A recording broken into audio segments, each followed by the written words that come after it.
Social మీడియాలో trend అవుతున్న విషయం ఏంటంటే, చాలామంది సావర్కర్ గురించి, సావర్కర్ అసలైన స్వతంత్ర సమరయోధుడు, సావర్కర్ హిందూతత్వవాది, సావర్కర్ హిందువుల కోసం పోరాటం చేశాడు అని చెప్పేసి అంటున్నారు కదా.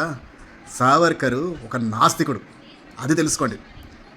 ఆయన చరిత్ర తెలియని దద్దమ్మల్లారా సోషల్ మీడియాలో చెప్పింది విని ఏదో సావర్కర్ ఏదో చేసేసాడు అనుకుంటున్నారు. కానీ నిజంగానే సావర్కర్ జైలుకి వెళ్ళాడు.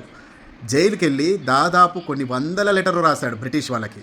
క్షమాభిక్ష పెట్టండి, నేను బయటకు వచ్చిన తర్వాత బ్రిటిష్ వారికి అనుకూలంగా పోరాటం చేస్తాను, స్వతంత్ర పోరాటం చేస్తున్న వారందరినీ మార్చేస్తాను అని చెప్పేసి కొన్ని వందల లెటర్లు రాశారు. ఆ లెటర్లు ఉన్నాయి, చూడండి. రెండవది, హిందుతత్వవాది అంటున్నాడు సనాతనవాదులందరూ చాలామంది. కానీ సావర్కర్ నాస్తికుడు, ఆ విషయం తెలుసుకోండి. ఆయన పుస్తకాల్లో ఉంది, ఆయన గోవును పూజించొద్దు అని చెప్పేసి అన్నాడు, ఆయన ఏ దేవుళ్ళను పూజించొద్దు అని చెప్పాడు. ఆయన నాస్తికుడు తెలుసుకుండ్రా సన్నాసి బత్తాయిల్లారా.